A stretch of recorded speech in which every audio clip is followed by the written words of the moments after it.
101.7 Kalahi mo, wagas man din. Broadcasting live from Calapan City. This is the FM radio of IDES Broadcast Group Incorporated. This is Kalahi DWXR 101.7 FM. Proud member of KBP. Kapisanan ng mga broadcaster ng Pilipinas. Disclaimer, ang mga pahayag, komento, pananaw o opinyon ng anchor at mga panauhin sa programang ito ay hindi opisyal o personal na pahayag, pananaw o opinyon ng DWXR 101.7 FM at sa management and staff ng himpilang ito. Disclaimer. The views and opinions expressed in this program are those of the speakers and do not necessarily reflect the views or positions of DWXR 101.7 FM management and staff.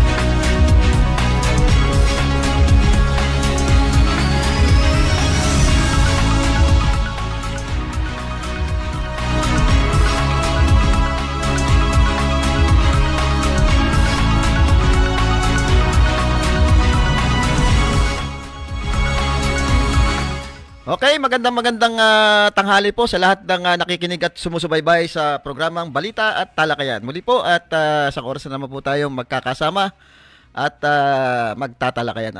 At kumusta po ang inyong pananghalian? Palapit na ng palapit po ang ang Pasko natin. Ilang araw na lang. December 6 ngayon. Araw ng Biyernes. Kaya medyo mahal ang bilihin. Ito yata yung epekto nung nangyayaring gulo ngayon diyan sa sa taas yung hindi pagkakaunawaan ng executive at legislative. Mayroong nakahaing impeachment complaint dito sa ating Vice President. At mamaya babasa tayo ng ilang mga balita pang nasyonal. Para meron naman tayong impormasyon, hindi lang dito sa ating probinsya. Kundi siyempre sa national, importante po 'yan eh.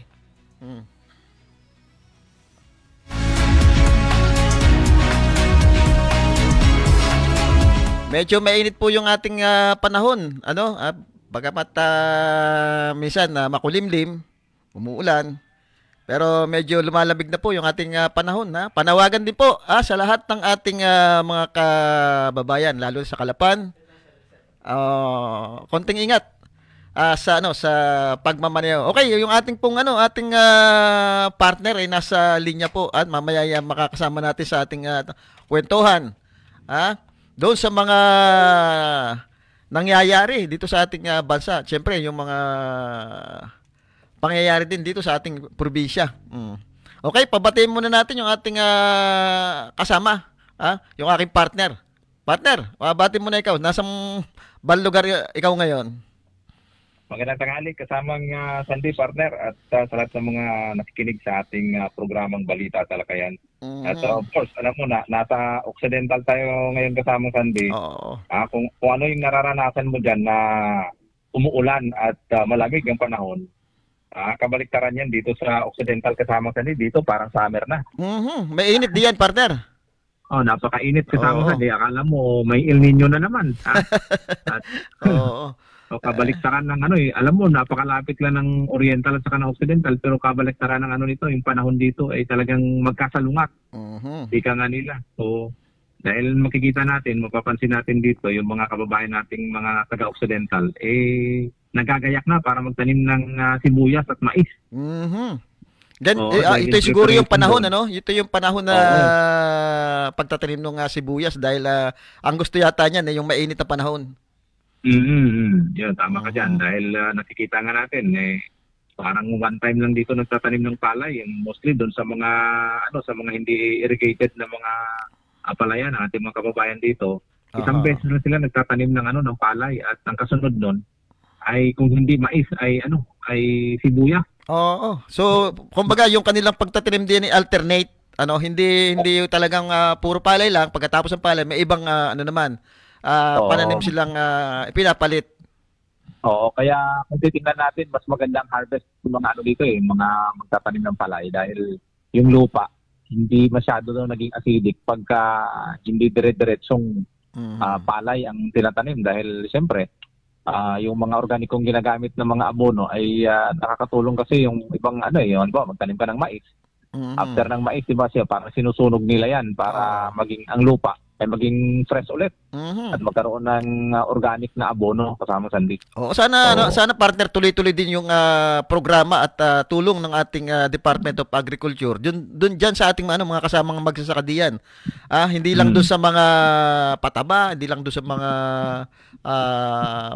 pananim, yung financial, kundi doon sa mga technician para mas natututunan nila yung mga tamang pagtatanim, partner.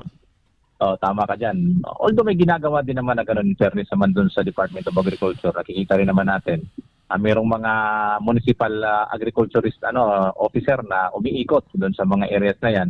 Pero mostly, nakakasalubong ko sa kasamang Sandy, itong mga technician ng mga abono, seeds. Yan ang malimit sa nakikita ko na nagmo-monitor talaga sa mga magsasaka dahil siyempre, maliban doon sa ma-promote ang kanilang binhi, ang variety na kanilang binhi ng kanilang abono ay siyempre kasama sa pagbenta. Double purpose na. Pero ang maganda doon, at least meron silang kumbaga hindi lang yung produkto nilang naiaambag nila diyan sa ating mga magsasaka, kundi yung kaalaman. Mahalaga yun Mahalaga yung magkaroon ng tamang kaalaman yung ating mga kasamang magsasaka, partner. Oo, tama ka diyan dahil nakikita nga natin na mostly pag pumapasok itong mga ahente na ito, yung mga dicer, kung tawagin kung sa mga mall, ay ang pinopromote nila kung paano ang tamang paggamit ng kanilang abono, tamang season ng pagtanim ng kanilang seeds, ano ang dapat itanim pagka ganitong panahon, pagkapapasok ang summer, pagkatag-ulan. Yun yung nakikita nating mga strategiya na tinuturo nila ngayon sa ating mga magsasaka. At nakikita ko naman medyo effective. At nakikita natin na ang hadlang lang naman sa mga magsasaka natin kasama Sandy, siyempre, yung panahon. Pagka tinamaan ng bagyo, tinamaan ng sakit. So, ito yung mga kalaban kasi ng mga farmers natin. At siyempre, partner, dapat din yung suporta ng ating gobyerno doon sa kanilang aanihin. Dapat may tamang market partner. Hindi katulad doon nangyari ng mga ilang panahon diyan. Mukhang napagsamantalan yung ating mga magsasaka diyan na nagtatanim ng sibuyas, di ba? Nabalitaan natin na kinukuha lang diyan ng 10 hanggang 15 pesos per kilo, pero pagdating sa Maynila, ini-stock nila, umaabot ito ng halos 200 kilo nung panahon na yun, di ba? Parang ang laki ng diferensya. Na yung mga negosyante lang talaga yung kumita. Siguro kailangan talaga yung tulong ng gobyerno doon sa market at saka yung mga post-harvest facilities na pwedeng paglagyan ng pag-imbakan ng ating mga ani ng ating mga magsasaka. Sa tingin ko naman mukhang nakokontrol na ngayon yung hoarding na tinatawag nila itong mga nagsasamantala ng mga negosyante doon sa mga malilit natin mga magsasaka. Dahil nakikita natin medyo ang sibuyas ngayon anywhere makakabili ka at medyo mura. At lalo na parating itong summer na ito ay dahil nakikita natin medyo marami ang supply. Ibig sabihin medyo tambak ang supply ngayon. Ngayong Kapaskuhan na ito medyo marami ang gagamit dahil may mga handaan. At medyo season, di ba? At nakakatuwa naman kasama sa dahil alam mo yung balita kaninang umaga na medyo effective yung ginawa ng Department of Agriculture, yung pagbibigay ng mga tindahan, yung mga Kape Akadiwa stores. Diyan sa Metro Manila na umabot lamang ng 40 pesos ang per kilo ng bigas.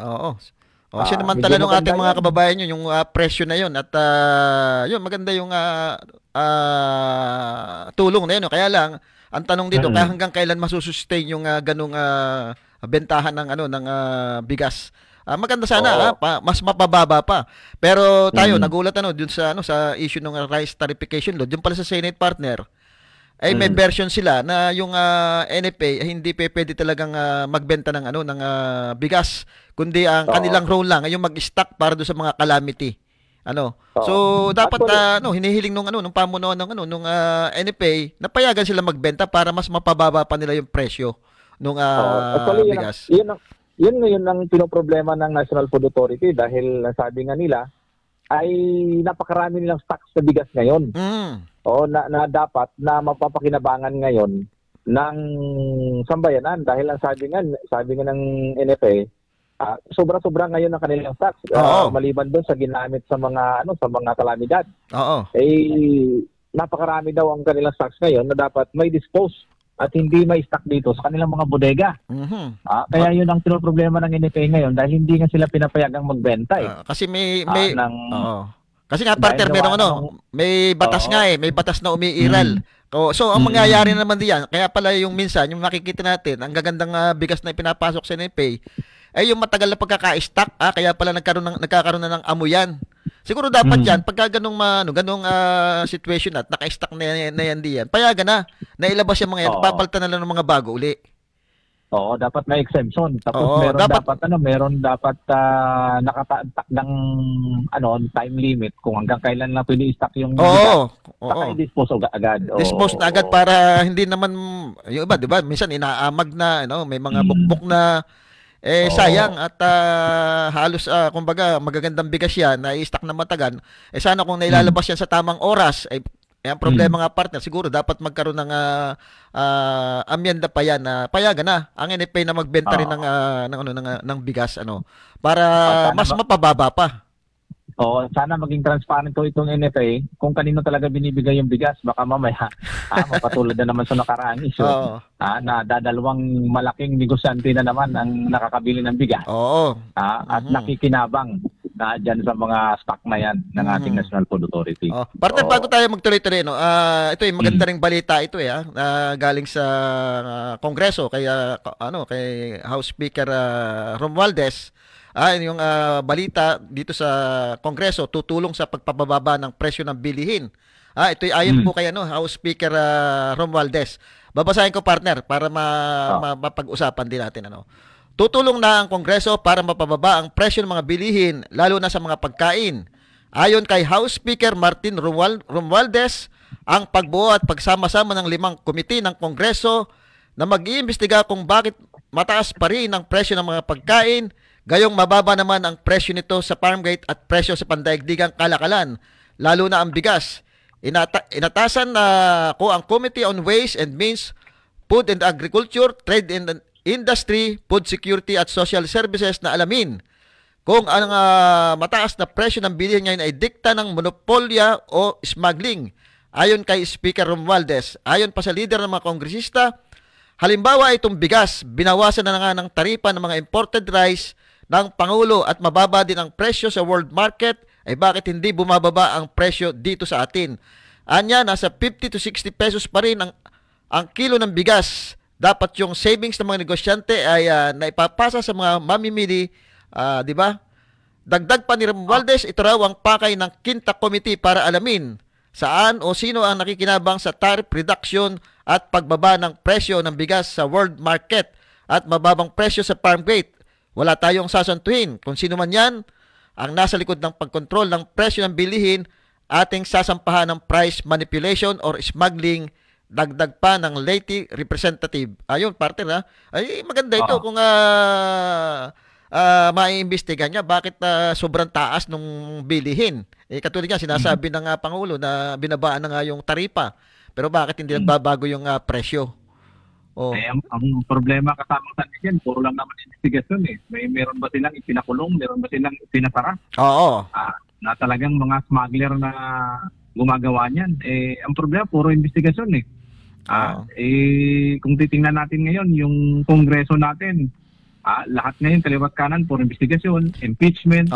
Sila lang naman nagpapagulo niyan Ang mga tao kasi, alam mo tayong mga ordinaryong mga mayan kasama sa niya, gusto lang naman natin maging maayos yung buhay natin, maging maging tahimik yung nasa paligid natin, di ba? Oo. Yung mga impeachment, kung ano-anong mga investigasyon yan, pampagulo lang yan eh. Hindi ba magtrabaho na lang ng ibang trabaho na talagang para doon sa kapakanan natin taong bayan? Alam mo, partner, hindi rin maiwasan talaga yan eh. Kasi isipin mo naman yung ginagawa din ng ating Vice President, mukhang foul na rin. Isipin mo, pagbantaan ng yung buhay ng ating presidente at yung First Lady kasama, pati yung ating House Speaker. Medyo siguro, pero yung presidente natin, kahit yung presidente natin, sinabi niya, hindi siya sang-ayon do sa impeachment. Kasi nga, hindi daw gusto ng tao yan. Pero ito, gumugulong ito sa sa Kamara. At maraming nagsasampa ng impeachment complaint dito kay Vice President Sara Duterte. Ito nga, yung Makabayan Black, na nagsampa na rin ng impeachment complaint at sa Kongreso mayroon na ring pailan-ilan nagsasampa pag nakakuha yung numero siyempre tutuluyan siguro kaya rin nagkaroon ng patawag sa Malacanang para do sa mga congressman natin di ba nagpatawag kamakailan at pinakita yung suporta dito sa ating pangulo dahil nga do sa nakikita na parang medyo nagkakabarakwa na at hindi na yata pagkasibilisado yung mga pananalitang ginagamit So, yun eh. Pero ito partner, itong pinag-uusapan natin, itong sana imbestigahan din nga itong sobrang taas ng mga bilihin natin yan, lalong-lalo na magpapasko. Hindi dapat ito maiwan, Hindi lang dapat ito ma-focus do sa impeachment complaint na nangyayari ngayon. Dapat yung ibang trabaho ay mabigyan din nila ng pansin. Yan dapat ang unahin ng Kongreso natin ngayon, yung presyo na yan, na kung talagang, kasi mas kapakipakinabang yan sa taong bayan dahil yung mga impeachment proceedings na yan, kaya nang gawa ng paraan ng Senado yan, sila na ang gumawa niyan, kung paano man gagawin nila dyan. Yung security naman ng ating presidente, kaya na ng armed forces yan. Sila naman na nakakaalam yan dahil anong ginagawa ng napakalaking pondo natin sa intelligence. Kung hindi nila magawa ng paraan yan. Yun nga, partner, yun nabanggit mo yung intelligence sa pagkagaya yan ang napapakinggan ko parang bakit ang dami namang hindi nahuhuli? Saan napupunta yung intelligence fund? Bakit naandyan yung mga smuggler? Naandyan yung mga fugitive, sinabantag hanggang ngayon, hindi malaman kung nasaan. Pero laging kinakatwiran yung mga makakaliwang grupo. Matagal na naman sinasabi nila na wala na yan Kumbaga, mahina na yung makakaliwang grupo na yan Bakit ganun pa rin kataas yung intelligence fund nila? Na kung titingnan mo partner, kahit nga yung mga drug lord, di ba? Hindi nila mahuli-huli wala tayong nababalitaan, yung mga smuggler na yan. Although may nahuli, yung sinasabi mo, wala namang nakukulong, wala namang napaparusahan hanggang ngayon. Totoo yan. Dahil actually, nagiging issue na lang yan pagka bago sumapit yung Kapaskuhan dahil nandyan yung price monitoring, nandyan yung pagtaas ng mga presyo ng mga bilihin. Lagi na lang pagka bumagsak ang production ng Department of Agriculture, sabihin na naman smuggling. Di ba? Matagal na issue yan Dapat noon pa lang ay taon-taon dapat walang tigil ang pag-iimbestiga dyan. At saka, kumbaga, dapat may napaparusahan.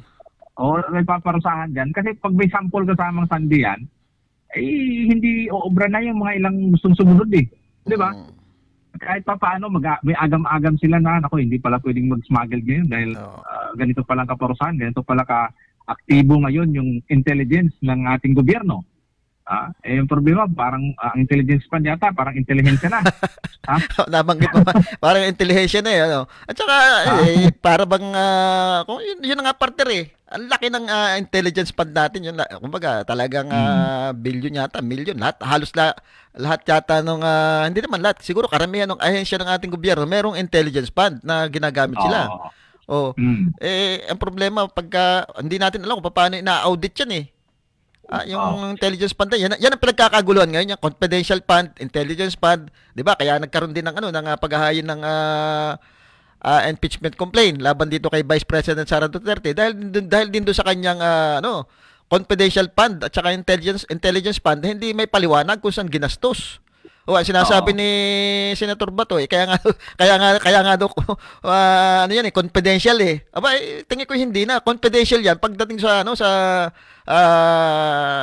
sa operation, pero ito kumbaga estado na nag-iimbestiga hindi na confidential pag estado na. Dapat malaman na kung saan napunta talaga yung yung confidential fund na na sinasabi hinahanap diya kay Vice President Sara Duterte. Na kung titingnan mo naman madali naman sagutin yan ipaliwanag lang niya kung saan talaga napunta yung yung pera. Kaya diyan nagkakagulo, diyan nag-umpisa yan dahil hindi may paliwanag hindi naman pwedeng lulusot na lang yan basta at babaliwalain. Kahit sabihin nating politika yan, may politikang kulay yan, pera ng taong bayan yan Pera ng taong bayan yung pinag-uusapan diyan sa issue na yan. Dahil kung titingnan natin, mukhang pinanindigan talaga nila ang pagiging confidential ng naturang issue dahil tingnan mo kasamang Sandy, ni walang lumabas na tunay na pangalan ng dalawang personalidad na may perma dyan. Meron naman, yung Piatos. Yung si Piatos. Diba? Diba? Walang birth certificate. Ibig sabihin, napaka-confidential yan. Napakaswerte pa ni Piatos, nagkaroon na siya ng libreng komersyal. Mukhang lumakas yung produkto ng Piatos ngayon, isipin mo partner, yun nakalagay sa sa COA yata yun, kung sino yung mga pangalan na yun. Tapos ngayon walang mahawak. Hindi ganong pambabastos yan sa sa taong bayan na ang pera na yan ay galing sa kanila. Kumbaga yun yung tax na binabayad Tapos malalaman mo lang na 'di ba sinasabi ginastos yata yan ng ilang araw, 11 days lamang, yung 125 million. 'Di ba? Kaya ang malinaw sana doon, kung ang confidential fund ay ginagamit for confidential intelligence, okay lang sana na may papaliwanag ngayon kung sino yung mga gumastos, sino yung pumirma niyan, sino nag-receive ng pera. Ang problema kasama sa talagang napaka-confidential na tsaka investigation na yan Kumbaga, hindi naman may imbestigahan niya kung walang anomalyang nakita, nakita siguro na talagang kung yung ibang confidential fund naman, di ba, hindi naman nabubuklat. Hindi naman na siguro ito talagang garapala na lang itong naging issue dito. Dito sa nawawalang confidential fund na hindi nga mapaliwanag. Batiin ko lang nga pala si paring Joey Atwell, nakatutok sa ating programa. Good morning daw mga pare Pati si si kasamang Moon Anyo Nuevo. Bro, sa isang araw tayo pupunta sa sa San Teodoro at makapamasyal diyan. Kay kay kasamang Moon Anyo Nuevo. Yan, parte na. Kumusta kaya yung yung kasong isinampa ng mga kasamahan? Alam ko partner nasa ombudsman na yan yung kaso na yan. Pagka nasa ombudsman na yan, talagang talagang iimbestigahan na yan, titingnan kung yung sinampang kaso dito. Kaya lang ang problema dito partner, tigil siyempre yung habang may complaint yan. Ang alam ko sa pagkakaalam ko, tigil yung yung infrastructure na na nasangkot diyan sa issue na yan. Hangga't di nare-resolve yung kaso diyan. So ganun ang mangyari kasamang Sandy. Ang pinagtatako ko lang partner doon kasi ako hindi naman ito sasabihin mong bias yung pagkakaano ko diyan. Ang bakit naman napunta doon si Mayor Elgin Malaluan, kilala ko rin naman ito, si Mayor Elgin Malaluan, bakit siya napunta doon?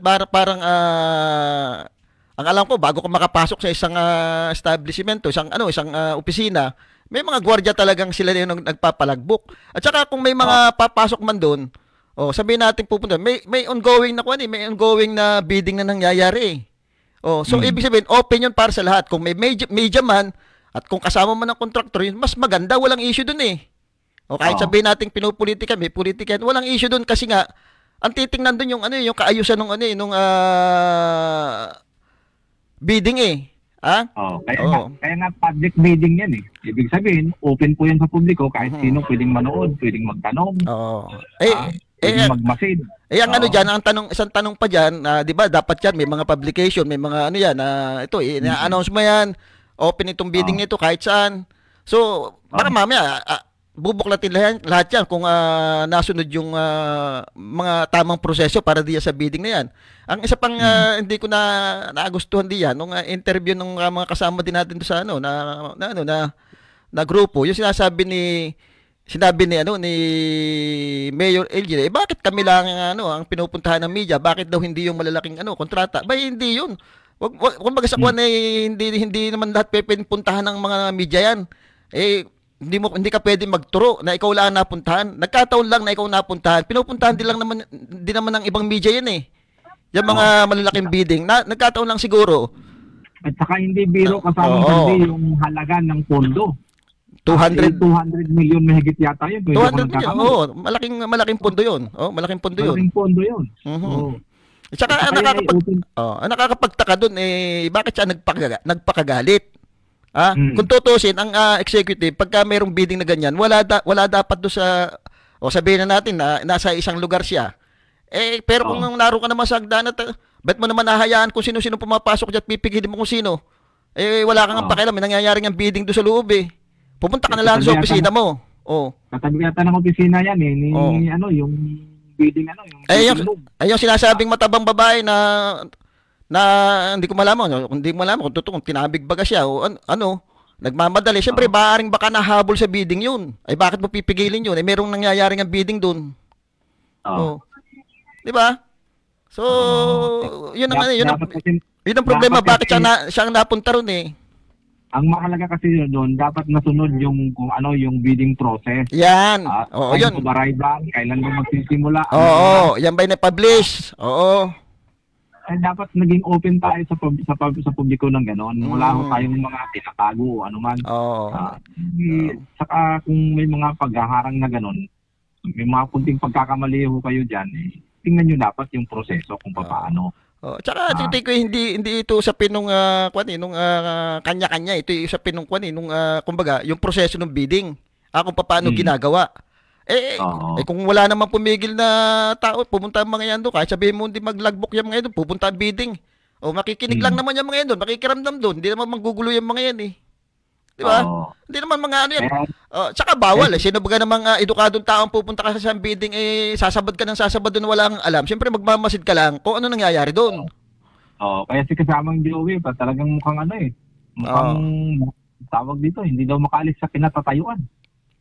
Siyempre parte kahit naman sino partner pagka gano'n, may isipin mo naroon ka sa hindi ka naman taga Bungabon, hindi ka naman taga roon sa lugar na yun, tapos may mga kanya, kasabi nga ni do sa sa pidabit nila na nakalagay baka masuntok pagtulungan sila. Siyempre nakakatakot talaga hindi buti kung suntok lang abutin mo doon. Wala kayong saksi doon kung anong mangyari sa inyo doon. Pero yun nga bakit nakakapagtaka doon? Bakit tong si Mayor LG ang parang sabihin na nating naipit diyan sa usapin na yan. Hayaan natin ang mag-imbestiga ang ombudsman kung paano at titingnan natin ang maging resulta niyan. Abangan natin. Tsaka syempre nakikisimpatiya tayo doon sa sa kasama natin na nag-imbestiga diyan sa issue na yan. At least nakita natin na talagang merong kapupuntahan yung yung kaso na yan at nasa ombudsman naman. Malalaman na natin kung nasunod ba talaga yung proseso do sa bidding. Lahat yan lahat yan bubuklatin ng ombudsman yan Yung kung ano ba ang pinagsimula ng bidding na yan, sino-sino yung mga bidders. May mga may mga ang nakakalungkot lang diyan, tigil yung infrastructure project. Yun sa pagkakaalam ko, tigil yan hangga't may kaso yan. Parang galing yata yun, parang galing international fund o paano yung sistema nun. Pondong yun, parang donation ba yun? Parang gano'n. Sabi ni kasamang may comment si kasamang Moon. Mga tol, malimit mangyari yan dyan sa Bungabon. Na nakikialam yan si Mayor, malaluan na yan. Kaya ako, nakaharap na ako sa bidding dyan sa Bungabon. Kaya madaping bidding nakikialam yung Mayor na yan. Sa totoo lang, kung may katotohanan nakikialam, bawal po ang executive, ang Mayor na makialam sa isang bidding, lalo na yan ay mga infrastructure project, ay bawal. Kung maaari nga sana, hindi dapat nagpapakita ang mayor doon o doon sa lugar na yun. Dahil para walang pressure doon sa ano. O para walang impluwensya mangyayari.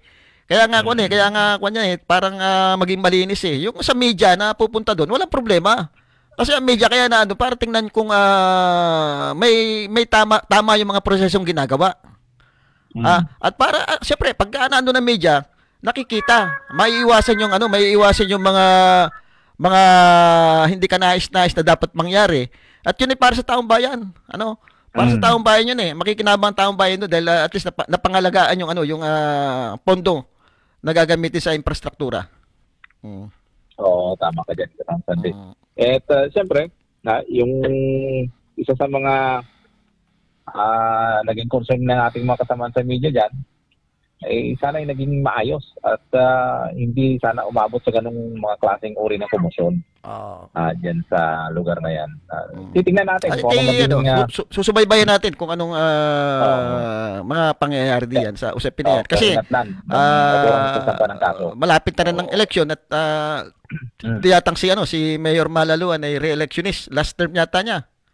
Hindi. Ang alam ko, anak niya ang tatakbo niyan. At siya ay last term na. Oo. Hindi, ibig sabihin yung anak na ang natakbo ngayon. Tapos na yung term niya. Ngayong kuwan na ito. So, yun ang itong taon na to. Yun ang abangan natin diyan kung anong pupunta niya. Yung mga naglalaban diyan, yung kung hindi ako nagkakamali, parang yung anak ng dating tawag ito, si Enriquez. Yun yung yung Joan Enriquez yung babae. Joan Enriquez. So, tapos yung si Lito Camo, kung hindi ako nagkakamali, para tatakbo din mayor diyan sa Bungabong. Pati si Lito Camo. Parang three-corner fight diyan. Kaya ang bandila ng mga diyan, babae naman. So, abangan natin. At ari namang si Kuan, sa totoo lang, namang si Mayor Elgin ay kilala ko din ito at hindi ko lang malaman kung bakit sa kwentong ito ngayon ay mukhang iba yung mga pangyayari. At nabasa din naman natin yung affidavit ng isang kasama natin. Talaga namang medyo kaiba yung mga kwento tungkol dito kay Kuan, kay Mayor Malaluan. Hindi natin alam kasi hindi natin, sabi nga pagdating sa pera minsan nagbabago ang ugali ng tao. Ayan. Okay, partner, at ayun, balik tayo sa sa usapan. Alam ko yung rice tarification law ay naamyandahan na yan, di ba? Yan si Congressman Arnan Panaligan at mukhang sa Senate yata, ang version yata ng Senate ay yung hindi nga pwede daw magbentang ang NFA ng bigas sa sa merkado. Ang kanilang trabaho lamang ay mag-imbak para do sa mga pangangailangan ng ating bansa pagdating sa kalamidad. Ngayon nakita natin sa isang panayam doon sa mga opisyalis ng NFA na gusto nila na matanggal yung ganung provision na makapaglabas din sila sa market ng mga bigas at ang sinasabi baka mas mapababa pa doon sa 40 pesos per kilo yung yung kilo ng bigas kung ang NFA ang maglalabas ng ng bigas, partner. At saka dapat alam mo kung meron namang mga kadiwa stores na nagbebenta ng 40 pesos sa Metro Manila at saka sa ilang bahagi ng Luzon. Sana sa mga probinsya meron na rin kasamang sanli dahil hindi lang naman ang taga Metro Manila nangangailangan ng sumurang bigas Ayun, tama. At kumbaga, kung tutusin, marami din namang bodega ng NFA dito sa ating lalawigan, maging sa Oriental at sa Occidental Mindoro. Napakarami hong bigas na nakaimbak dyan sa bodega ng NFA na yan na pwedeng mapakinabangan din ng ating taong bayan sa halagang 40 pesos na yan kasamang sanli. Mahalaga yan para sa ating mga kababayan. Yung tama ka, partner, hindi lang dapat sa sa Manila, dapat sa lahat ng parte ng Pilipinas medyo dapat na ipapatupad yung ganyang programa. Kaya lang, ang yung sinasabi natin, partner, kasi kaya naman mura yan, subsidized ng gobyerno yan mahal talaga yan. Kaya lang sinasagot ng gobyerno yung yung dagdag na presyo diyan. At ang kagandahan ng partner na nakapaglabas ang gobyerno ng ganyang murang bigas, nagkakaroon ng competition sa palengke. Kasi yung mga yung mga negosyante diyan na pagkakamamahal ding magbenta ng bigas, napipilitan sila magbaba. Dahil hindi mabebenta yung bigas nila dahil mas kukunin nila yung yung 40 pesos na nakikita naman ng ating mga kababayan na maayos naman at maganda rin pag naluto. So napipilitan sila magbaba ng mga presyo nila, yung mga negosyante. Sabi nga nung ilang mga na-interview, yung NFA rice ngayon hindi tulad nung araw na talagang halos hindi makain. Ngayon daw ay maganda ang bigas, malinis, maputi, masarap kainin. Kaya nito kahapon nagsimula yung yung pagbebenta ng 40 pesos yung kasamang sandi, talagang pinipilaan At saka talagang ubos lagi. Yung stock na pinipilahan ng mga kababayan natin dyan sa Metro Manila. Malaking tulong daw sa kanila yan dahil biruin mo kung sila bumibili ng halagang 55 pesos, makatipid sila ng 15 pesos. Pambili na nila ng ingredients sa kanilang pagkain, pambili ng itlog, bang klaseng ulam na aabutin na kanilang budget. Ay malaking bagay partner yon, lalo na hindi naman nag-i-increase pa yung ating sweldo. Malaking bagay yung makatipid ka man lang kahit na kaunti. Tama yung sinasabi na so yun siguro dapat talagang makita rin ng gobyerno yung sa bagay ito dati na yung magkano ba ang budget ng ngayon ng Department of Agriculture, napakalaki na napakalaki na at ang purpose niya kaya yan ay binigyan ng malaking budget parang yung mabawasan na yung importation natin pero mukhang hindi nangyayari mukhang mas mataas pa yung ini-import natin ngayon. Ganong napakalaki na nung budget nung Department of Agriculture. Siguro dapat ito isa na rin sa maimbestigahan ang Department of Agriculture kung paano nila dinedispose yung ganong kalaking budget. 'Di ba yung sinasabi natin magkano 15 billion yung budget nung last year. Ngayon mas malaki na yung huling pagkakaalam mo nasa 30 billion yata dahil ito do sa kay Congressman Arnan Panaligan na nag-propose dahil nakikita nga niya na puro importation na lang tayo So kailangan mabawasan 'yan. Yung pag-import natin ng bigas pero mukhang sa datos mas tayo pa rin ang pinakamalaking import ng bigas dito sa Asia yata. Napakalaki, hindi nagbabago. At mukhang ewan ko kung anong mga programa ang pinatutupad ng Department of Agriculture, bakit ganun pa rin yung nangyayari. At saka hindi lang yan bigas kasamang sandi, mukhang yung karne at saka manok ay mukhang magi-import na rin. Lahat na partner itong isda dahil nagpatupad ang Panay Island yata kung hindi ako nagkakamali. May mga areas kasi sa Panay na merong fishing ban na tinatawag nila, yung pagpapahinga ng karagatan para So medyo kinakapos ngayon yung yung tawag dito, yung supply ng isda mula Panay Island at saka yung kita mo dumaan ng bagyo, dumaan yung mga sakuna at parting Pangasinan medyo nagmahal din ang kanilang mga bangos. Kaya titingnan natin ngayon medyo mahal ngayon ang mga isda tumaas ang presyo ng isda lalo na pagpapasko. Yung tilapia na galing sa Batangas nagmahal na rin. Yung manok medyo mahal na rin. Kaya isa na naman sa mga tinitingnan ngayon ng ating gobyerno yan, yung imported na na galunggong kasamang sandi. Partner, meron na akong ipi-play yung kay Kapopong Ortega. Nakausap natin nung isang araw sa telepono. At mukhang maganda yung nangyayari sa Victoria, At mukhang tanggap ng tao yung mga plataporma na iniaalok ni Kapopong Ortega. At bukod doon partner, yung slate nila, nakita ko yung mga konsehal may kanya-kanyang expertise yung mga konsehal ni Kapopong Ortega. Medyo i-play ko lang yung ilang footage do sa kanya. Sige, pakinggan natin. Pakinggan natin. Okay, thank you.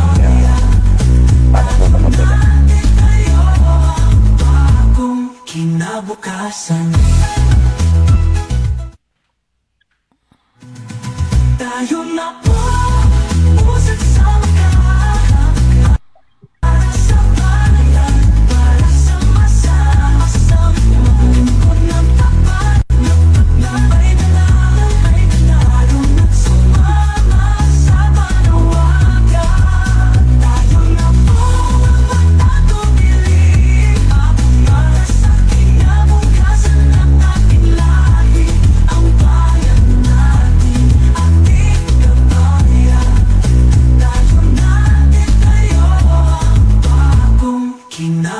kalikasan. Ayun, partner. At yun yung ano eh, yun yung kuwari kay Kapopong Ortega diyan sa ano sa bayan ng Victoria na yun ngang ano, tayo na po sa bagong Victoria. Kita naman natin partner to si Kapopong ano, talagang ito'y lumabang ano, independent yata nung last election bilang konsehal, nagpantatlo yata to. Ibig sabihin talagang maganda yung ano nito, yung naging performance nito diyan sa ano sa bayan ng ano Victoria. At talagang madami itong ano, madami itong naging project diyan. Sa mga scholar, sa mga patubig, talagang trumabaho ito bilang konsehal ng ano ng Victoria. At ngayon inaalay niya yung sarili niya para doon sa mas malawak na gawain diyan sa Victoria. Alam naman natin, madami rin problema diyan sa Victoria pagdating sa mga ano, sa mga quarrying, illegal logging. Dito sa ano sa programa ni ano ni Kapopong, talagang ito'y makakalikasan itong kanyang iniaalok sa mga ano mga taga Victoria. Sana pagkatiwalaan nyo at makakaasa kayo ng magandang serbisyo kay Kapopong Ortega. Oy, partner. Kilala natin si basahin ko lang. Si Kapopong. Okay. Kalaban yan dyan si Victoria. Oo. Talagang ito sa nakikita ko sa maglalaban, ito nung talaga yung nakikita ko may magandang programa diyan pagdating sa kalikasan diyan sa ano sa kung ano pa mga pagbabagong gagawin diyan sa Victoria. Yan kay Kapopong ko nakikita yung ano yung ganyang programa. At sana hindi na mamamayagpag ang sugal. Basta si Kapopong may hawak. Oo, siyempre. Oo, ayaw niya ng mga alam ko partner hanggang ngayon nakakapagtaka diyan sa Victoria, panawagan diyan sa Victoria kung sino man yung chief of police diyan. Bakit may mga sugal pa daw diyan hanggang ngayon? Matagal nang tapos ang piyesta diyan. Balita ko isang tumatakbong opisyal pa diyan ang nagmamantinin ng mga illegal na sugal diyan. Pakitingnan po ninyo ito, Alisin na natin yung kultura ng pagsusugal diyan sa ano, sa Victoria na nakikinabang lamang naman kung sino-sino. Pakitatik naman sa mga ano diyan. Oo. Matagal na yan matagal na issue lagi diyan sa Victoria yung sugalan na yan. Na sana mabigyan ng pansin. Bakit 'to'y pinapayagan ng mga opisyalis diyan? Siguro kung piyesta, okay lang yan. Matagal lang tapos ang piyesta hindi na ano yan, hindi na pang-aliw yan. Nagiging bisyo na yan, yung ganyang kalakaran diyan sa sa Victoria. Sabi ni ni paring mo ni Bro Mon, kaya pala madali ang bidding diyan kahit meron pa dapat bukasan ng box ayaw na ng mayor. Ayan, dahil kanila pala yung kalaban. Ayun, yun ang pangit. Pagka talagang papakailaman niya ng executive. Kasi di nga dapat pinakikialaman yan Kung tutusin, siguro kung hindi hindi nagpakita si mayor diyan, baka hindi siya na-involved diyan. Oo. Nakakapagtaka bakit na andun sa hindi natin alam kung napasabay lang siya doon sa mga media at doon sa mga sinasabing matabang babae, talagang naandun na siya sa may pintuan at sa may na siya yung mismo nagpapalagbok doon. Yun ang hindi natin alam. Kung ako naman napasabay lang ako sa mga yan, ba't ko naman papansinin niya mga yan kung sino umaakyat diyan? Alam mo namang may bidding diyan. Talagang pag may bidding kung sino pupunta diyan sa taas para tingnan kung maayos ba yung nangyayari doon sa loob. Kaya nga open yan Kaya yung issue dyan. Kaya sana titingnan natin kung ano maging resulta niyan. Dahil nasa ombudsman na naman yan. Tsaka yung proseso, titingnan natin kung ano maging resulta. Oy, inaantay natin si Congressman Arnan Panaligan. Dito yata siya ngayon, nagbabara-barangay. Baka sakaling tatawag at makapulong natin tungkol doon sa mga kalagayan ng ating bansa, siyempre yung sa Kongreso, may tanong din natin tong sa rice tariffication law na bakit ayaw payagan yung NFA na magbenta ng bigas. Napakaganda sana. Wala pa naman. Parang wala pa yata sa wala pang talakayan para magkaroon ng revision, di ba? I-revise sana yung Rice Tariffication Act na yan. Meron na yata yan parte sa Kongreso, kaya lang sa Senate nga parang tinanggal yung gustong tanggalin yung kwan. Kasi yan partner, yan di ba? Parang yung sa conversion ng provincial hospital, pag na-approve na sa Kongreso, dadalhin sa Senate.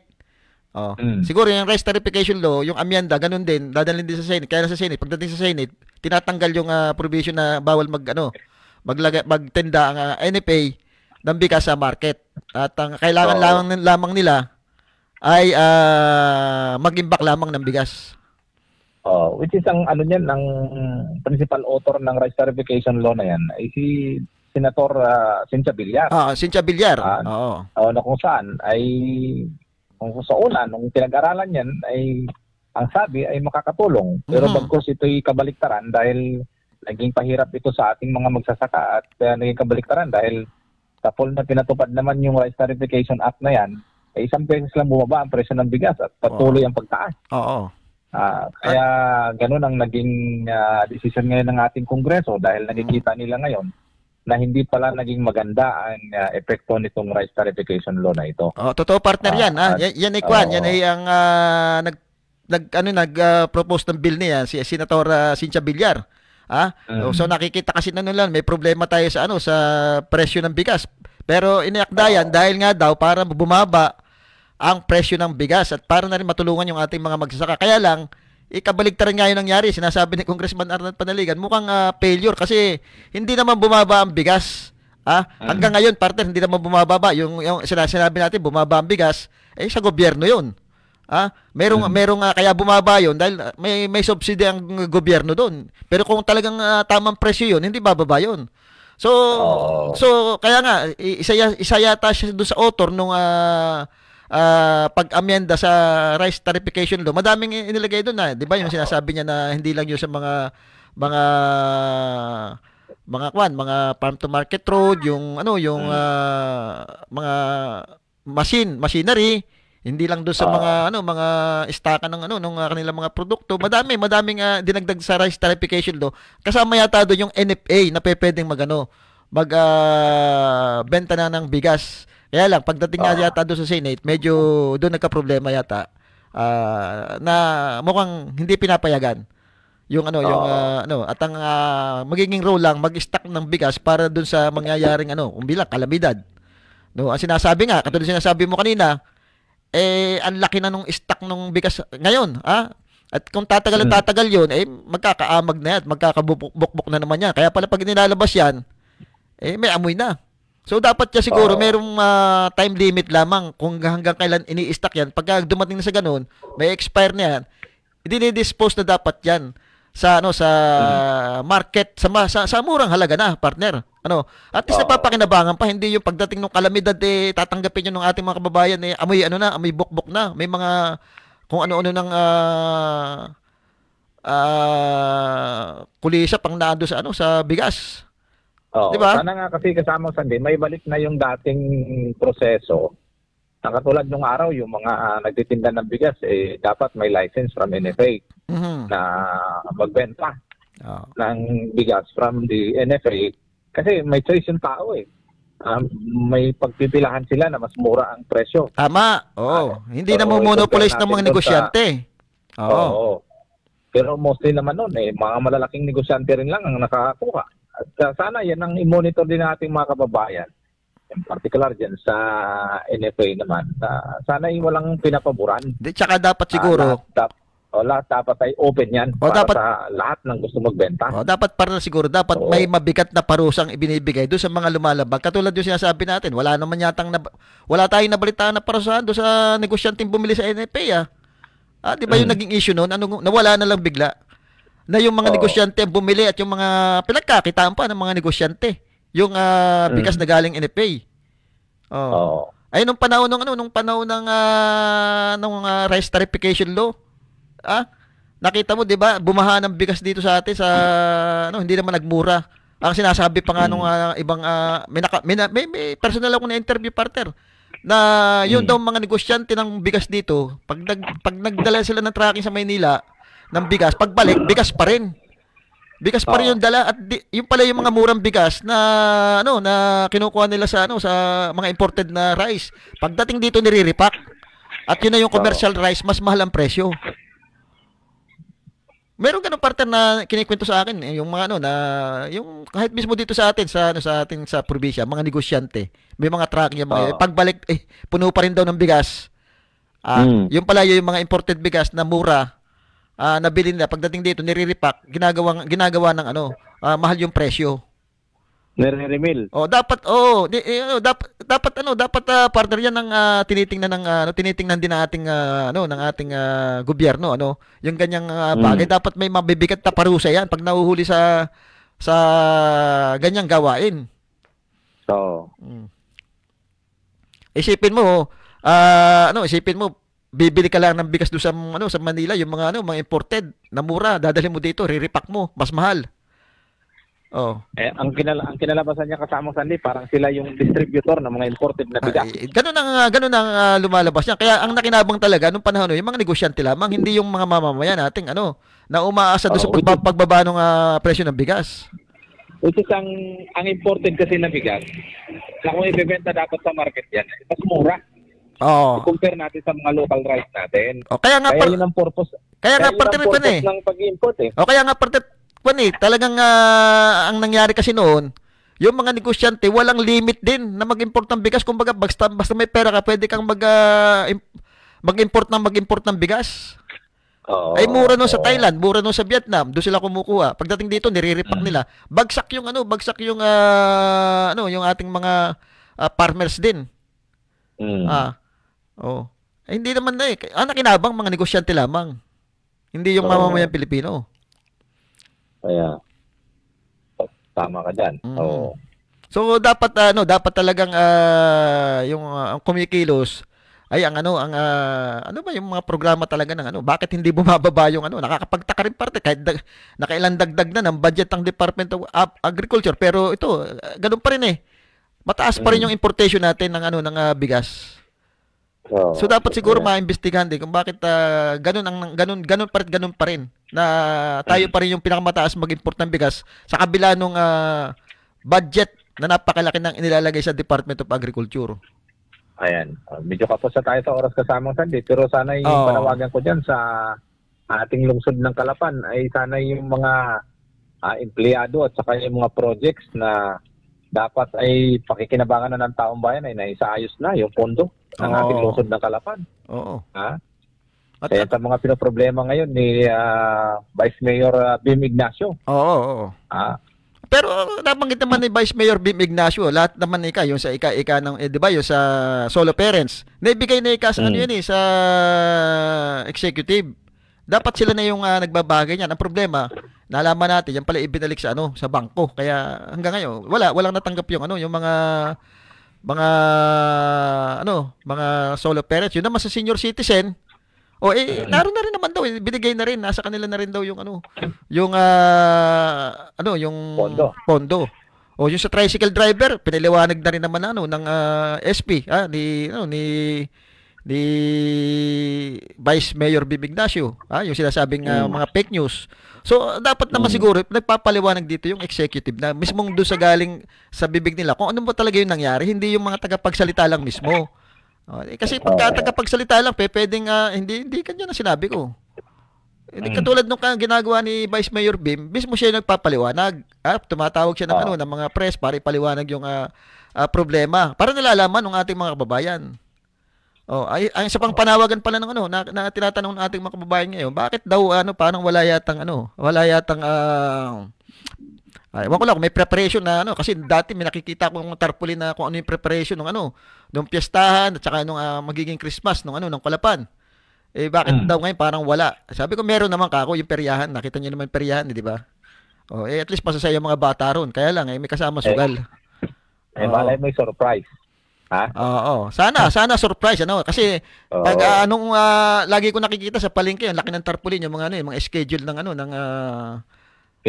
piyesta. Kung sino yung Hermano Mayor, mga programa.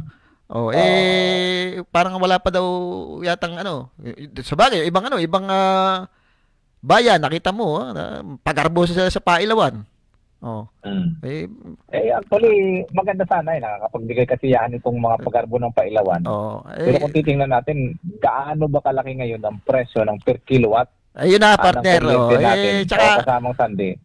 Na babayaran niya ng munisipyo eh. Gabi-gabi yan. Oo. Pagkakiyasiyan niya ng pondo. Sabi ko nga, partner Ekwan maganda nagpapaligsahan sila ng pagandahan ng mga plaza. Ngayon magpapasko. Mahigit 1 buwan niya pailawin. Sana naman kung ganun may nakikita mo, may pera naman pala para sa ganun. Dapat may pera din naman para doon sa mga kababayan natin. Hindi lang doon sa ayuda, sabihin natin agriculture. Yung bawat bayan pwede naman pala mag-set mag-budget ng malaki para sa agriculture. Lalo na ngayon, mahal ang bilihin ng mga gulay. Bigyan ng budget yung bawat barangay para magkaroon ng taniman. Pwede naman. Siguro mas magandang magpasikatan sa ganun, hindi sa ganyang pagandahan ng pagpapailaw. Alam mo, kasamang Sandy, dahil alam natin ng solusyon ngayon ng ating mga kababayan na pinoproblema yung kalamnan. Yung kumakalam na sikmura natin mga kababayan. Bakit ngayon ang pinupunduhan ng ating mga LGUs mostly ay itong pagpapailaw, pag-arbuhan ng mga ilaw? Bakit hindi na lang sila magsagawa ng isang food festival? Yan, at i-invite ang buong sambayanan ng isang lugar, pakainin ng libre. Tama. Gagastos na rin lang naman, di ba? Yun ang papasko mo ngayon sa ating mga kababayan. Pakakainin mo sila ng libre, food festival, lahat ng klaseng luto. I-open, gagastusan ang bawat barangay. Ito yung pondo nyo, magluto kayo ng gusto nyo pagkain. Ilatag ninyo dyan sa plaza, kakainin natin sabay-sabay. Yun nga yung okay yan. Mga ganun. Yung sasabihin natin, okay, yung bawat barangay, punduhan natin, magkaroon kayo ng mga tanimang barangay. Isipin mo, ang gulay ngayon, pagkamamahal, kamatis, magkano, mahigit yatang 150 per kilo ngayon. Isipin mo kung yung ginagawa nung bawat bayan na talagang nagpapakagastos ng malaki diya sa pailaw na okay naman, sabi, nagiging masaya ating mga kababayan. Pero sana wag maiwan yung kabuhayan ng ating mga kababayan. Hindi mo lang pinapasaya yung mga yan, kundi tinutulungan mo din. Kumbaga, gawin natin isang sa paglipas nung Pasko. Ito yung programa. Magkaroon ng programa ang bawat LGU ng Oriental Mindoro pagdating sa agrikultura. Papakinabangan yan kasi yung labis diyan pwede mo nang i-ibenta do sa mga kalapit probinsya natin. Magkaroon ng programa ang provincial government na imbakan ng mga gulay. Diyan lahat ibabagsak, iba't ibang klaseng gulay at bibili ng gobyerno papunta naman sa ibang kwan. Ganun dapat Hindi yung mga negosyante lang ang pwede diyan. Kundi pero kasama Sandy yung sinasabi ko ng food festival, ito isang beses lang din parang regalo pamasko mo sa mga kababayan. Parang pagpapasaya. Pagpapasaya sa pamamagitan ng pagkain kasama Sandy, di ba? Kaysa naman maganda nga ang mata, kumakalam naman ng sikmura, wala namang libreng pagkain yan, pupunta sila. Yung pag-uwi mo, busog ang mata mo sa gabi niya, pero pag-uwi mo, kumakalam ang sikmura mo. Di ba gastos pa dahil mamamatay, pupunta ng bayan. Samantala kung pupunta sila ng bayan, kakain, libre. Mula sa pondo ng bawat barangay dahil may pondong ibinahagi ang LGU para doon sa food festival. Di ba malaking kasiyahan yun dahil kasi ang Pasko sineselebrate natin sa pamamagitan ng paghanda. Hindi lang doon sa pailaw. May kunting pailaw lang. Hindi ko alam kung mag-balance tayo doon sa pangangailangan natin mga kababayan. Hindi ko lang alam. Iisip din ng ating mga politiko yan. Hindi ko lang alam, partner, kung sa ganyang pagandahan ang ng mga pailaw na yan, kung may kinikita sila. Kung yung actually pwede naman siguro kumita sila diyan kung talagang gagawin nila sa mga turista na pwedeng napunta sa kanila. At least meron bawi doon sa ginagastos. Di ba? Ang unang kumikita dyan, yung electric cooperative. Oo. Pag binabanggit mo, baka hindi naman kaya napunta sa sa system loss. Baka naman sa system loss napunta yan. Ganun din, doble bayad din yung ating mga babayan. Di ba? Ang balita ngayon, nagdadako ng kuryente, hindi lang naman mga mayayaman, may mga abogado, doktor, negosyante, baka mamaya pati mga munisipyo nagdadako na rin ng kuryente. Ang tanong nga, nasaan na papunta? Nasaan na ngayon? Sa dami ng nahuhuling yan, bakit ang taas pa rin? Ayun na, nasa 700 million na rin. Malaking pera 'yon kung tutuusin, na pwedeng gamitin do sa mga kung bibili ka ng mga o kaya mag-install ka ng mga renewable energy, mga solar. Bay siguro malaki ang tulong ng 700 million na na makukolekta diyan sa sa system loss na yan. Baka i-donate ng Ormeco 'yon sa mga festival. Hindi, baka kasi ngayon naman magpapasko partner ngayon, baka di ba, sabi malalaki daw ang bonus. Tingnan natin kung saan mapupunta yan kasi yan dapat mapupunta sa sa maintenance at saka doon sa mga proyekto pang pwedeng makapagbigay ng magandang serbisyo sa ating mga kababayan. Tingnan natin. Ang iniisip ko naman partner, di ba, yung system loss na yan, matagal lang sinisingil. Pero bakit wala namang nangyayari doon sa pagbabago ng Ormeco hanggang ngayon ganoon pa rin. Kasi loss na nga eh. Kaya sabi ni sabi ni kasamang basahin ko lang partner to, sabi ni paring Joel Atwell, ang mga pailaw na yan ay may nagsasabi na maaring material ng korupsyon, maging ang mga fireworks daan libo ang gastos diyan. Abay tama ito si paring Joey, ito corruption na makikita mo tong yung mga ganyan naman ang mga politiko partner, ganyan naman ang mga politiko magbibigay ng mga ganyang programa, papasahin mo yung mga tao, pero tingnan mo yung ginastos diyan, mas malaki pa yung corruption. Parang sa alam mo, minsan mas gusto pa ng mga corrupt na politiko yung magkakaroon ng kalamidad. Kasi doon sila makaka-corrupt ng pera eh. Kaya siguro dapat ito pag-isipan nila ngayong mag-e-election na, sino ba talaga dapat yung iboto nila. Tingnan nila yung track record. Hindi yung pera na ibibigay sa kanila, yung pera tanggapin nyo kung talagang hindi maiiwasan eh. Pero tandaan nyo, yung pag kayo binigyan ng pera, isipin nyo kayo ininsulto na, bawian nyo sa pagsulat sa balota. Hindi naman alam nyo kung sinong susulat nyo sa balota. Hindi nyo nang maiwasan na hindi tumanggap ng pera eh. Pero isipin nyo na yung binibigay ng isang politiko na pera sa inyo ay para na kayong binibineta, iniinsulto yung pagkatao nyo. So sa pamamarang pwede nyo bawian doon sa pagsulat sa balota. Partner, medyo isa pa at saka sanay na yan ang pagtaas ng demand ng power sa peak hour. Tama. Kaya isipin nyo, kaya nga panay ang brownout natin ngayon. Ang lakas ng konsumo ng kuryente natin ngayon. Bawat bayan yan, gaano kalakas yung kinukonsumong kuryente niyan? Malaki yan. Malaki. Dahil napakarami ng mga ilaw na yan. Malaki rin ang kikitain ng Ormeco dito. Sa konsumo ng kuryenteng ito. Buti sa Calapan, wala pa ako nakitang mukhang Calapan City, wala yatang pailaw eh. Mukhang hindi ko nakita eh. Walang budget? Hindi ko lang alam. Hindi ko kasi nga tinatanong ng marami nagtatanong nating kababayan, parang wala yatang inihahandang preparation o baka sinasabi may sorpresa. Ayan. Okay, partner, wala tayong oras at mukhang busy si Congressman Arnan Panaligan, nag-iikot-ikot sa mga barangay ngayon. Alam mo naman ito si Congressman Arnan Panaligan, pag-uwi niya galing sa Kongreso ay talagang hindi pwedeng sasabihin may magpapahinga yan. Iikot yan at pupuntahan yung mga liblib na lugar na bawat sulok ng ating unang distrito, partner. Okay? Ayan. Maraming salamat po sa inyong ginawang pagsubaybay. Lago po. At syempre, Sandy Soriano po inyong nakasama. Abangan nyo po ang aming programa sa Lunes. Sa Lunes na, uli. Okay, maraming salamat po.